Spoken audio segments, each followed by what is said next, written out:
Bharatiya Janata party के जिस राज्य में काले कारनामे सामने ना आ जाएं वो कम है। उत्तराखंड के मामले में पूरे देश को चौंका दिया है। उत्तराखंड में एक हारे हुए विधायक को मुख्यमंत्री बनाने का क्या दुष्परिणाम होता है, ये पूरा देश देख रहा है। और मुख्यमंत्री भी कमाल के धामी। मीडिया बोले ना तो 1,000 करोड़ रुपया मीडिया को बांट दिया कि उत्तराखंड के भ्रष्टाचार की खबरें नहीं दिखानी है। जो पत्रकार वहां बोल रहे हैं उनको पुलिस नोटिस दे देती है, कार्रवाई कर देती है। अंकिता भंडारी हत्याकांड को किस तरह दबाया गया सबने देखा। मुझे देहरादून से एक फोन आया, उन्होंने 4 नाम बताए मुझे: राजीव अग्रवाल, विकास ज्ञानी, दिनेश यादव और विक्रम अहलूवालिया। बताया गया कि ये साहब मुख्यमंत्री जी के बड़े करीबी हैं और जो जो कारनामे इनके बताए गए वो मुझे चौंका गए। उन साहब का तो ये कहना था कि पूरा प्रदेश है, ठेका हो, जमीन हो, जायदाद हो, ट्रांसफर हो, पोस्टिंग हो। भ्रष्टाचार की जो जो नई नई कहानियां उत्तराखंड में सामने आ रही है उसमें लोगों का हाथ है। हालांकि मैं इसकी पुष्टि बिल्कुल नहीं करता, क्योंकि एक आदमी ने मुझे बताया, मैंने ट्वीट करके धामी जी की सरकार से पूछा ये कौन लोग हैं 4, क्या ये प्राइवेट आदमी है जो सरकार चला रहे हैं? गलत है तो कोई धामी को बदनाम कर रहा है तो इसकी भी पड़ताल होनी चाहिए, एक स्पष्टीकरण आना चाहिए कि सर इन चारों का धामी से मतलब नहीं है। ये सब भ्रष्टाचार की कहानी चल रही थी उस राज्य में जो गरीब है, जहां पलायन सबसे ज्यादा हो रहा है, जहां बेरोजगारी की समस्या सबसे ज्यादा है। इस बीच में बद्रीनाथ में भी चंदा चोरी का मामला, वहां की चोरी का मामला सामने आ गया जी। और अब तो जो रिपोर्ट आ रही है उसमें ये सामने आ रहा है कि लंबे समय से धामी को पता था कि बद्रीनाथ पे भी खेल हो रहा है। ये क्या भारतीय जनता पार्टी के नेता, भारतीय जनता पार्टी के मुख्यमंत्री इस लेवल पे पहुंच गए हैं कि मंदिर में चंदा चोरी होती रहे, मंदिर में अनियमितताएं होती रहे, इन्हें मतलब नहीं है। उत्तराखंड में जो भ्रष्टाचार की नई नई कहानियां आ रही हैं, अभय जी, ये क्या संकेत देती है? इतना सुंदर राज और अब भ्रष्टाचार की गोद में जाके बैठ गया है। देखिए, उत्तराखंड भारतीय जनता पार्टी की राज्य सरकारों के भ्रष्टाचार के मामले में कोई नया अनोखा नहीं है। भारतीय जनता पार्टी की एक के बाद एक अब राज्य सरकारों को देखते जाइए, भ्रष्टाचार की कहानियां आपके सामने आती रहेंगी। मध्य प्रदेश के मुख्यमंत्री मोहन यादव, वो खुद ही भ्रष्टाचार में फंसे हुए हैं। इंडियन एक्सप्रेस उनके भ्रष्टाचार की पोल खोल चुका है और इसके ऊपर सारे देश के अंदर विवाद हो चुका है और भारतीय जनता पार्टी की जितनी भी सफाइयां हैं उस सवाल को लेकर पहली नजर में ही खोखली नजर आती हैं। कर्नाटक में एक सरकार भारतीय जनता पार्टी केवल भ्रष्टाचार के आरोप में हारी है। देखिए, बहुत कम देश में चुनाव ऐसे हैं, देश में कितना भ्रष्टाचार होता है, लेकिन ये एक दुर्भाग्य की बात है कि भ्रष्टाचार के मुद्दे पे चुनाव नहीं होते। कर्नाटक एक ऐसा प्रांत था जिसमें भ्रष्टाचार के मुद्दे पे चुनाव हुए और 40% सरकारा का आरोप लगा उनके ऊपर और भारतीय जनता पार्टी चुनाव हार गई। हिमाचल प्रदेश में, जहां आजकल कांग्रेस की सरकार है, बहुत अच्छी सरकार कांग्रेस नहीं चला रही, लेकिन भाजपा हारी क्यों थी? भ्रष्टाचार और अक्षमता के कारण हारी थी। आप उत्तराखंड का जिक्र कर रहे हैं, उत्तराखंड का आप पहले भी जिक्र करते रहे हैं और उत्तराखंड की भ्रष्टाचार की कहानियां सब लोगों को पता है। उत्तराखंड बुरी तरीके से एक भ्रष्ट राज्य है। जहां तक बद्रीनाथ में चढ़ावा चोरी का सवाल है, मैं आमतौर पर उत्तराखंड में होने वाले भ्रष्टाचार या मध्य प्रदेश में होने वाले भ्रष्टाचार या कर्नाटक में होने वाले भ्रष्टाचार या उत्तर प्रदेश में होने वाले भ्रष्टाचार से थोड़ा सा उसको अलग करके देखूंगा। जो मंदिरों का सवाल है वो संजय जी खास तरह का सवाल है। इसको भाजपा में दिन रात जो भ्रष्टाचार होता है उसको जोड़ के हम लोगों को उसका अध्ययन नहीं करना चाहिए।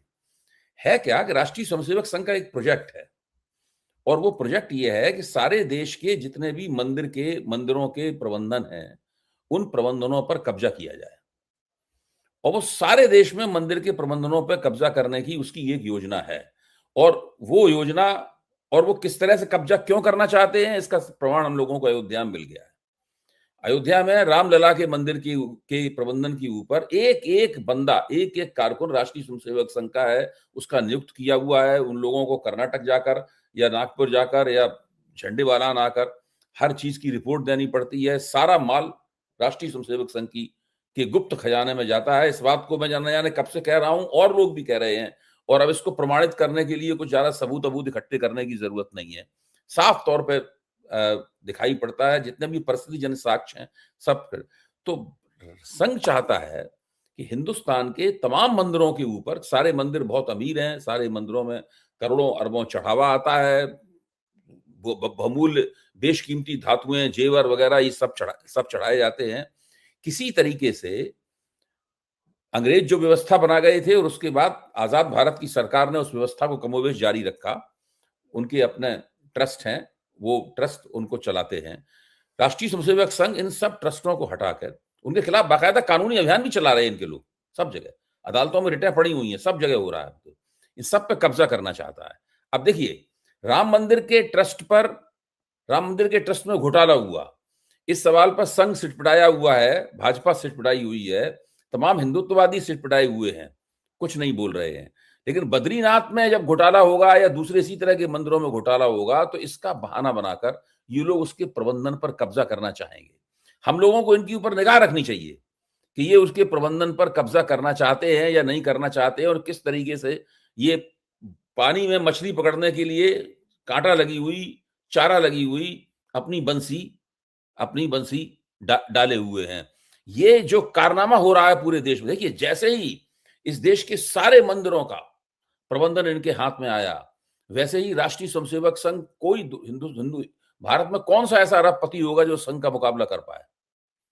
कोई होगा ही नहीं अरबपति तो संघ का मुकाबला कर पाए। आप उद्योग धंधा करके इतने नहीं पैसे कमा सकते जितना कुल मिलाकर मंदिरों में श्रद्धालु लोग जो है बड़े पैमाने पर चढ़ाते हैं और उसका पैसा कमाते हैं। जैसा कि इनका हथकंडा होता है, हर जगह ये नकदी चढ़ावे में आए यही सुनिश्चित करते हैं। बाकी चीजें चढ़ावे में आने पर रोक लगा दी जाती है और फिर जमकर जो है माल लूटा जाता है। सोमनाथ मंदिर का माल कहां जा रहा, इसकी जांच की जानी चाहिए। रामलला के मंदिर का माल कहां गया, ये सुनिश्चित किया जाना चाहिए, इसकी जांच की जानी चाहिए। और जहां जहां इनके पास मंदिरों के प्रबंधन आएंगे वहां वहां इसी तरीके से होगा।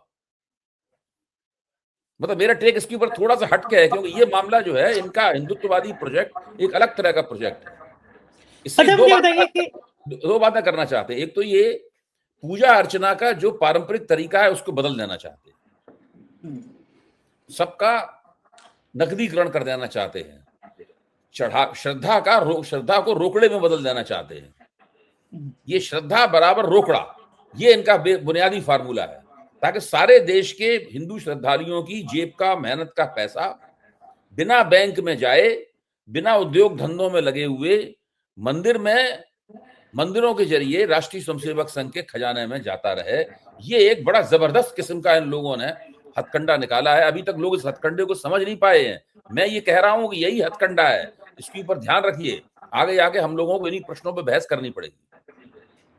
अच्छा अभय जी, ये प्रयोग कहां तक ठीक था कि बुरी तरह हारे थे धामी और फिर धामी को ही मुख्यमंत्री बना दिया जाए? और धामी के जब भ्रष्टाचार की इतनी कहानियां सामने आ रही हैं, बीजेपी के अंदर असंतोष बढ़ता जा रहा है, कांग्रेस के प्रदेश अध्यक्ष ने जो गंभीर आरोप लगाए वो हैरान करने वाले हैं, बुरा हाल है प्रदेश का, तब भी धामी पे कार्रवाई क्यों नहीं कर रहा है केंद्रीय मंत्रिमंडल? और क्या उचित था हारे हुए विधायक को मंत्री बनाना, मुख्यमंत्री बनाना? नहीं, वो विधायक हारा हो जो जीता हो, उससे उनके ऊपर कोई असर नहीं पड़ता। मोदी जी जानते हैं, मोदी जी की पहली शर्त ये होती है कि जिस व्यक्ति को मुख्यमंत्री बनाए वो पूरी तरीके से उनके अंगूठे के नीचे रहे। अगर हारे हुए व्यक्ति को मुख्यमंत्री बनाया जाए तो ये चीज ज्यादा आसानी के साथ संपन्न हो सकती है। अगर मान लीजिए कोई बहुत लोकप्रिय नेता है जिसका बड़ा रुतबा चलता है, वो खुद भी जीतता है, दूसरों को भी जिताता है, अगर ऐसा है तब फिर उसमें संकट होगा। कौन कितना भ्रष्ट है, ज्यादा भ्रष्ट है तो भी उनके अंगूठे के नीचे रहेगा। भाजपा के तमाम मुख्यमंत्रियों का इतिहास जो है वो भ्रष्टाचार का इतिहास है, चाहे वो भाजपा के बाहर से आए हुए हों, चाहे भाजपा के अंदर से आए हुए। मोहन भागवत भाजपा के अंदर से आए हुए, पुष्कर सिंह धामी भाजपा के अंदर से आए हुए, असम के मुख्यमंत्री बाहर से आए हुए, त्रिपुरा के मुख्यमंत्री बाहर से आए हुए। ये तमाम मुख्यमंत्री आपको सारे लोग बाहर से आए हुए मिलेंगे। और बंगाल के मुख्यमंत्री सब तो पैसा लेते हुए पकड़े गए हैं भाई। बंगाल के मुख्यमंत्री तो कैमरे के ऊपर पैसा लेते हुए पकड़े गए हैं। लेकिन फिर भी अब ऐसे लोगों को जब आप बनाएंगे तभी तो वो आपके कब्जे में रहेंगे। बंगाल के मुख्यमंत्री, आपको पता नहीं, बंगाल के ये जो मुख्यमंत्री हैं, खुद नरेंद्र मोदी ने अपने भाषण में एक्टिंग करके बताया था कि किस तरीके से ये पैसा जेब में रख रहे थे। और उसका वो अब चुनाव के दौरान वो क्लिप मैंने भी देखा है और आपने भी देखा, मैं केवल याद दिला रहा हूं आपको। जो व्यक्ति कैमरे पे पैसा लेते हुए पकड़ा गया, तब ये ममता बनर्जी के साथ थे, उस व्यक्ति को इन्होंने गा बजाकर मुख्यमंत्री बनाया। आप देखिए, जो इनका कहना है ना कि भ्रष्टाचार के प्रति हम जीरो टॉलरेंस की नीति रखते हैं, भ्रष्टाचार विरोध के प्रति जीरो टॉलरेंस है इनका। जो करप्ट जो भ्रष्टाचार आप सामने देख रही हेमंत विश्व शर्मा के खिलाफ खुद भारतीय जनता पार्टी ने भ्रष्टाचार की चार्जशीट निकाली थी। अब आप और क्या कहा जाए बताइए। फिर तो ठीक है, अगर उत्तराखंड के मुख्यमंत्री दाएं बाएं कुछ उनके चेहरे चपाटे नहीं, ये तो क्वालिटी है। देखिए बीजेपी का मुख्यमंत्री अगर भ्रष्टाचार करे, भ्रष्टाचार के जरिए पैसा जमा करे, मुझे तो नहीं लगता वो पैसा सिर्फ उसकी जेब में जाता है, मुझे नहीं लगता। देखिए कुशल भ्रष्टाचारी लोग जो होते हैं, जो नियोजित रूप से संस्थागत रूप से भ्रष्टाचार करते हैं, उनकी एक विशेषता होती है, वो पैसे को बांटते भी हैं, केवल अकेली अपनी जेब में नहीं रखते पैसे को। वो हर तरीके से जो लोग उनके भ्रष्टाचार पर रोक लगा सकते हैं, जैसे आपने खुद ही बताया कि उन्होंने अखबार वाले न बोले इसलिए उनके बीच में करोड़ों रुपए उन्होंने बांट दिए। तो वो तो ये सब वो तो होता ही है। वो तो अब ये बहुत बड़ा हिस्सा जो है पार्टी फंड में पार्टी देते होंगे, आला कमान के पास बहुत बड़ा हिस्सा जाता होगा, उसका एक बड़ा हिस्सा जो है वो राष्ट्रीय स्वयंसेवक संघ के खाते में जाता होगा। सब लोगों का गला तर है, सब लोग मस्ती में है, माल बरस रहा है राज्यों से, केंद्र सरकार से माल बरस रहा है, मंदिरों से माल बरस रहा है, जो उनके हाथ में है उसको लगातार खींच रहे हैं बिल्कुल, लेकिन माल बरस रहा है चारों तरफ से।